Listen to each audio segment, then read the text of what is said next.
Bonjour à tous, aujourd'hui nous allons parler d'un ouvrage qui s'intitule Est-ce ainsi que les femmes meurent? Il s'agit d'un roman de Didier Decoing paru en 2009.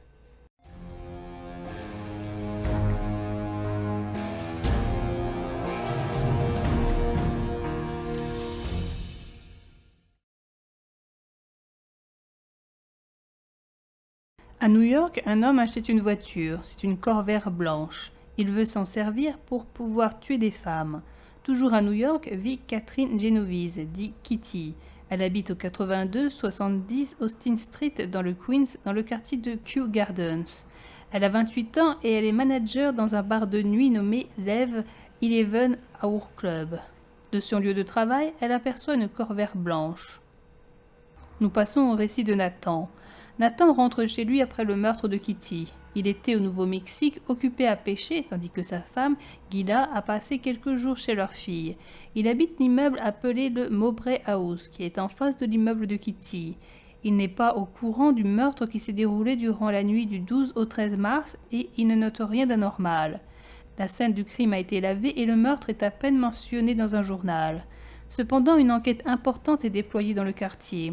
Il en ressort que Kitty était une fille dont on ne sait pas grand-chose. C'est une girl next door. Environ 10 jours après la mort de Kitty Genovese, le rédacteur en chef du journal du New York Times, Rosenthal, et le chef de la police, Murphy, se retrouvent pour déjeuner. Murphy suggère à Rosenthal d'écrire un livre sur l'assassinat de Kitty avec ce qu'il s'est réellement passé. Murphy lui dit qu'il y a eu 38 complices. Rosenthal confie l'enquête à Martin Gansberg, qui est journaliste au New York Times. L'immeuble de Kitty comporte au rez-de-chaussée des commerces et aux 2 étages supérieurs se situent les appartements. Les locataires sont obligés de contourner l'immeuble pour entrer chez eux. Martin entre chez le narrateur. Il débute son interrogatoire par lui, car le narrateur n'est pas dans la liste des témoins. Il s'assure que de sa fenêtre, on peut très bien voir la rue Austin. Il cherche à savoir si, de l'immeuble, on peut entendre des bruits de la rue. La réponse est que cela dépend des conditions. Le narrateur pensait que ses voisins n'étaient pas témoins et ont juste découvert le corps de Kitty dans l'entrée de l'immeuble. Martin lui dit que si la police a réussi à situer ce qu'il s'est déroulé, c'est car il y a eu des témoins. Durant le meurtre, les 38 témoins n'ont pas réagi alors que le crime s'est déroulé durant un peu plus d'une demi-heure. Le premier témoin n'a appelé les secours qu'à 3h50, mais c'était trop tard. Le 27 mars, soit 14 jours après la mort de Kitty, le New York Times publie dans un article le résultat de l'enquête de Martin Gansberg. Cet article a un fort retentissement et provoque l'indignation de beaucoup de personnes. L'événement capte l'attention de la radio, de la télévision et des voyeurs. Au mois de mars, peu avant le meurtre de Kitty, Nathan et Gila ont été arrêtés car il y a eu une descente de la police dans un cinéma à cause du contenu d'un film de Jean Genet, appelé Un chant d'amour. Il semble à Nathan que Kitty a elle aussi été arrêtée. Kitty fréquentait des bars homosexuels. Elle a rencontré Marie-Anne dans l'un d'entre eux. Elles ont emménagé ensemble dans l'immeuble d'Austin Street. Après la mort de Kitty, Marie-Anne, en plus de sa peine, a dû subir une médiatisation et une surveillance. À la Cour suprême du comté de Queens se présente l'assassin. Il s'agit de Winston Moseley, 29 ans, qui habite aussi à New York dans le Queens. Il travaille depuis 10 ans en tant que mécanographe à la Regram Corporation. Il est qualifié d'employé modèle. Il possède une maison, a une femme, 2 enfants et plusieurs chiens. Il repère les femmes qu'il va agresser dans sa voiture. Il les préfère mortes. Il nous raconte la mort d'une de ses victimes, nommée Annie Mae. Un soir de février 1964, cette femme s'est égarée en face de sa maison. Pendant qu'elle cherchait ses clés, il est sorti de sa voiture. Il lui a demandé de l'argent et il a pointé une arme sur elle. Elle a alors pensé à une tentative de vol et elle lui a donné son argent. Il lui a tiré 2 balles dans le corps, ce qui n'a pas provoqué sa mort. Elle lui a donné ses clés pour qu'il la transporte à l'intérieur. Elle a dit qu'il n'y avait personne à l'intérieur alors que cela était faux. Moseley est parti vérifier la maison. Annie a essayé de se relever mais elle n'y est pas arrivée. Moseley a deviné que cette femme avait des enfants. Il est revenu vers elle et lui a tiré 4 autres balles. Il a apporté le corps chez elle et il a abusé d'elle en la léchant. Ensuite, Moseley a mis le feu à la maison. Il ne ressent aucune compassion d'avoir tué une mère de 2 enfants.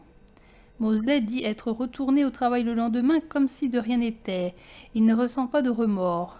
Mosley parle aussi du meurtre de Barbara Kralik qui avait 15 ans. Jusque-là, on avait pensé que le meurtrier de Barbara était Alvin Mitchell. Une nuit, Mosley dit s'être infiltré dans une maison et avoir tué Barbara de plusieurs coups de couteau. Il n'a pas eu le temps de la violer car il a entendu du bruit dans la maison. Il ne regrette pas son geste. Nathan et Gila s'en vont au tribunal. Martin Gansberg leur a réservé des places sur les bancs de la presse. Ils sont venus pour entendre les excuses que vont donner leurs voisins à leur apathie. Tous les témoins ne sont pas présents. Il n'y en a que 5 qui sont venus au procès. Il s'agit de Robert Moser, d'André Pic et Irene Frost qui sont dans l'immeuble Mowbray. Il y a aussi Sophie Farrar qui habite le même bâtiment que Kitty. Il y a également Samuel Koshkin qui habite le West Virginia. La nuit du meurtre, Victor Horan, un serveur du Evans Ur, a vu Kitty sortir du bar. Après que sa femme et ses enfants se soient endormis, Mosley s'en est allé de chez lui avec ce besoin d'assouvir son désir. En voiture, il a aperçu une femme conduire seule sa voiture. Elle s'est arrêtée sur le parking en plein air de la station du Long Island Railroad. Mosley a laissé sa voiture devant un arrêt de bus tout proche. Mosley est venu à elle avec un couteau. Il a décidé de la tuer alors qu'il n'en avait aucune raison. Kitty a flairé le danger. Quand elle est arrivée en face de la librairie, elle a crié au secours. Mosley lui a donné 2 coups de couteau. Elle s'est effondrée avant de pouvoir atteindre la borne d'appel. Elle n'est plus parvenue à bouger. Elle a appelé une nouvelle fois à l'aide. Quelqu'un a répondu. Il s'agit de Robert Moser.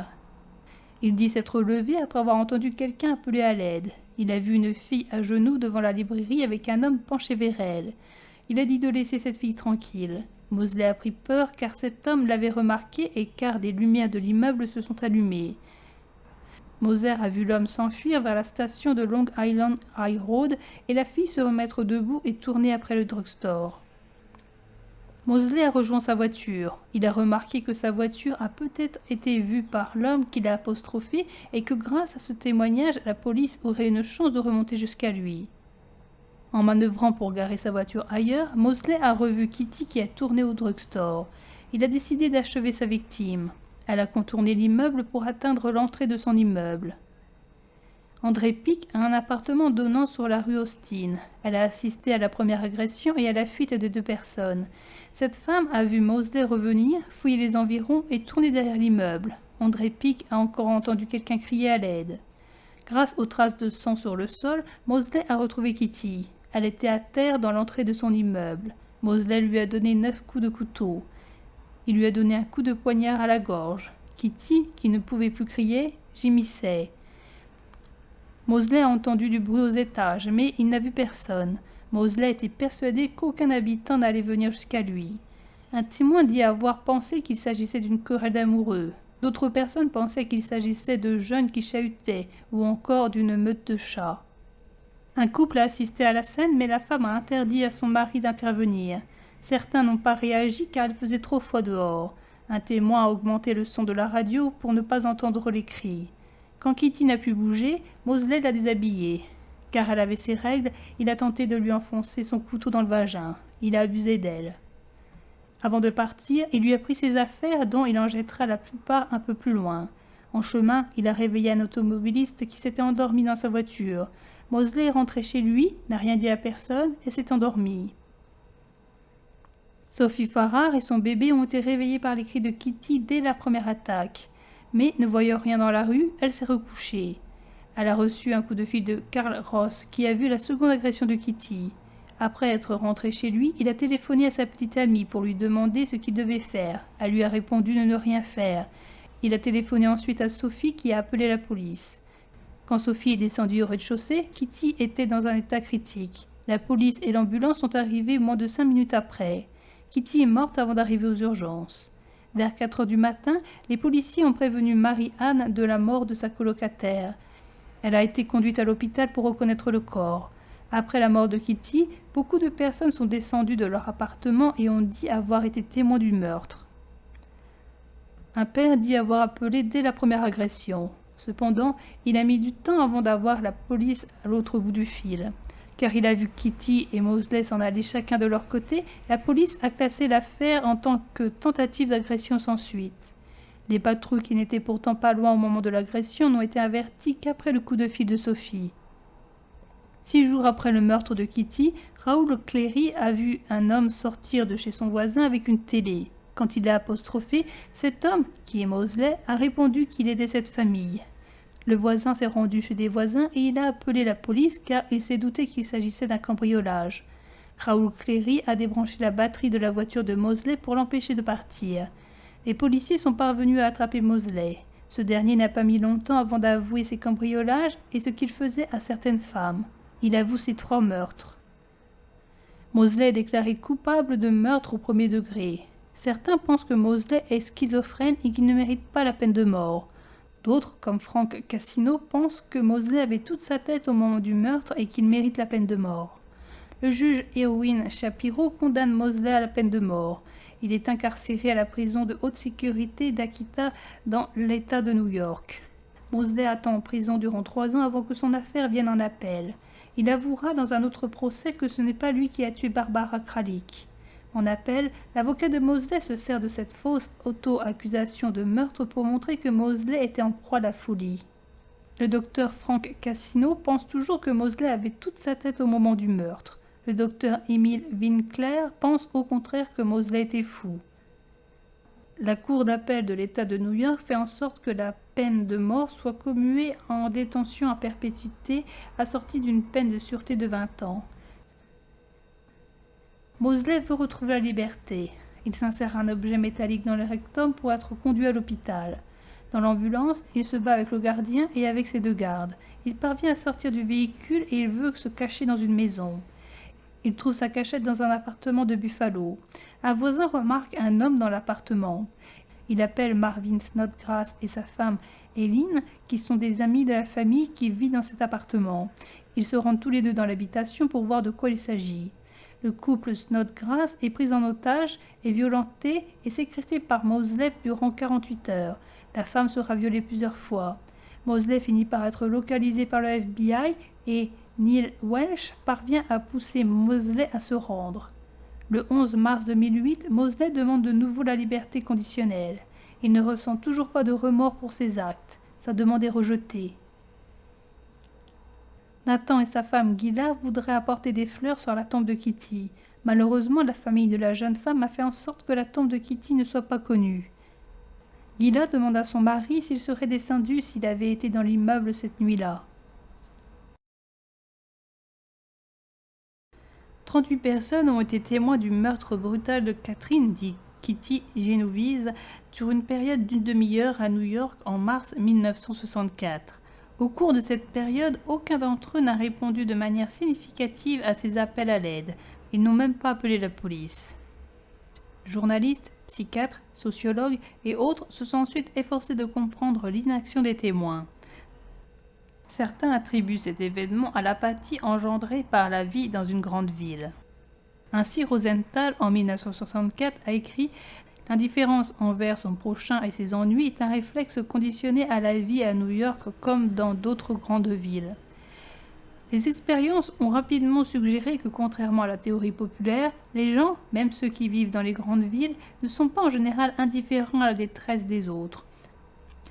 Un sujet expérimental qui est le seul témoin d'une personne en détresse est très susceptible d'essayer de l'aider.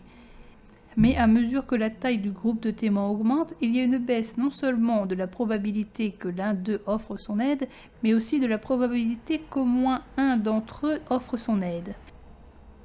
Les psychologues sociaux émettent l'hypothèse que 3 facteurs expliquent les résultats expérimentaux. Premièrement, la diffusion de la responsabilité. Plus le groupe est grand, plus le coût psychologique de ne pas aider est faible.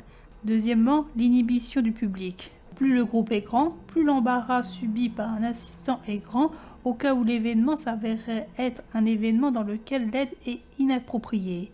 Troisièmement, l'influence sociale. Une personne déduit la pertinence d'aider du comportement des autres, de sorte que, dans un grand groupe, le manque d'action de tout le monde est susceptible d'être approprié. L'élément critique qui manque à l'analyse socio-psychologique est la notion d'équilibre.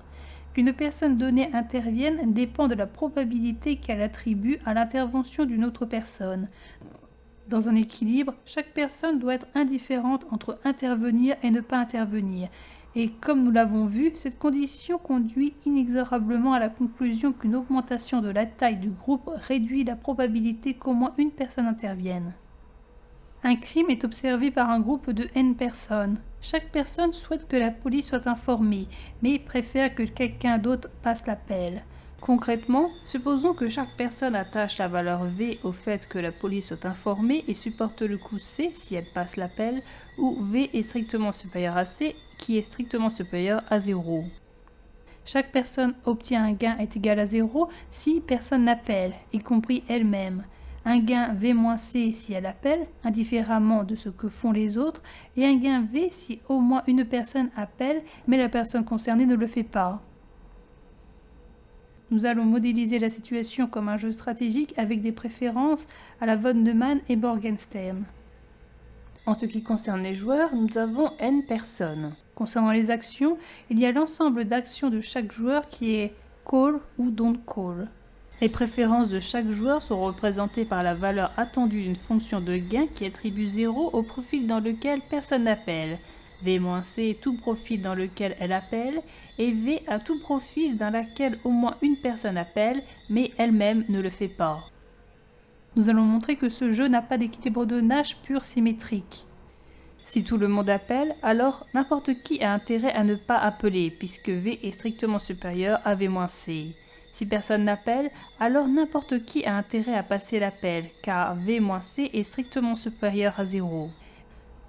Nous pouvons montrer que ce jeu a un équilibre de stratégie mixte symétrique dans lequel chaque appel a une probabilité positive inférieure à 1. Dans un équilibre à stratégie mixte symétrique dans lequel chaque personne appelle avec une probabilité positive inférieure à 1, le gain attendu de chaque personne pour appeler est égal à son gain attendu pour ne pas appeler. Le gain de chaque personne à l'appel est V-C. Le gain de chaque personne à ne pas appeler est 0 si personne d'autre n'appelle et V si au moins une autre personne appelle. La condition d'équilibre correspond à une situation dans laquelle le gain attendu de chaque personne pour appeler est égal à son gain attendu pour ne pas appeler. La condition d'équilibre est V-C est égal à 0 fois la probabilité que personne d'autre appelle, plus V fois la probabilité au moins une autre personne appelle, qui est égal à V fois la probabilité au moins une autre personne appelle, qui est égal à V fois 1 moins la probabilité que personne d'autre appelle. Ce qui est équivalent à C divisé par V est égal à la probabilité que personne d'autre appelle. Notons P la probabilité avec laquelle chaque personne appelle. La probabilité que personne d'autre n'appelle est la probabilité que toutes les autres personnes, n-1, n'appellent pas, à savoir 1 P puissance n-1. Ainsi, la condition d'équilibre est C divisé par V est égal à la probabilité que personne d'autre appelle. Ainsi, la condition d'équilibre C divisé par V est égale à la probabilité que personne d'autre appelle est maintenant donnée par C divisé par V qui est égal à 1 moins P à la puissance n-1, ce qui équivaut à P est égal à 1 moins C divisé par V à la puissance 1 divisé par n-1. On observe que si P est strictement supérieur à 0, alors V est strictement supérieur à C, et que si P est strictement inférieur à 1, alors C divisé par V à la puissance 1 divisé par n-1 est strictement supérieur à 0. Nous avons montré que P est compris entre 0 et 1. Nous concluons donc que le jeu a un équilibre de stratégie mixte symétrique unique dans lequel chaque personne appelle avec une probabilité qui équivaut à 1 moins C divisé par V à la puissance 1 divisé par n-1. C'est-à-dire qu'il existe un état stable dans lequel chaque fois qu'une personne est dans un groupe de n personnes confrontées à la situation modélisée par le jeu, elle appelle avec la probabilité 1 moins C divisé par V à la puissance 1 divisé par n-1. Nous allons voir maintenant comment l'équilibre change à mesure que la taille du groupe augmente. Nous voyons que lorsque n augmente, la probabilité P qu'une personne donnée appelle diminue. En effet, a à la puissance x de n est égal à l'exponentielle du logarithme de a à la puissance x de n.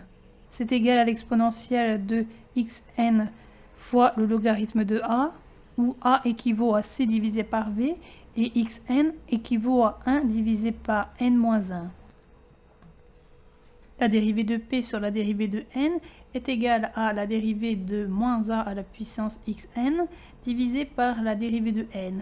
C'est égal à moins la dérivée de A à la puissance xn divisé par la dérivée de n, qui est égale à moins la dérivée de l'exponentielle de x de n fois logarithme de A divisé par la dérivée de n, qui est égale à moins exponentielle de x de n fois le logarithme de A fois x' de n fois logarithme de A, ce qui est égal à l'exponentielle de 1 divisé par n-1 fois le logarithme de c divisé par v fois 1 divisé par n-1 au carré fois le logarithme de c divisé par v, lequel est négatif puisque le logarithme de c divisé par v est strictement inférieur à 0 car c est strictement inférieur à v. Nous avons montré que P, qui est la probabilité avec laquelle chaque personne appelle, est décroissante avec la taille du groupe N. Qu'en est-il de la probabilité qu'au moins une personne appelle?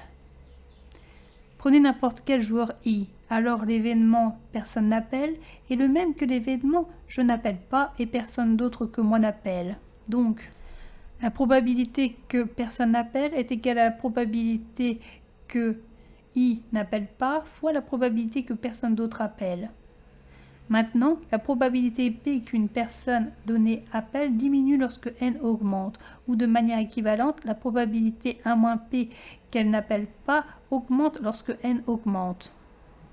De plus, de la condition d'équilibre C divisé par V est égal à la probabilité que personne d'autre appelle, nous voyons que la probabilité personne d'autre n'appelle est indépendante de N.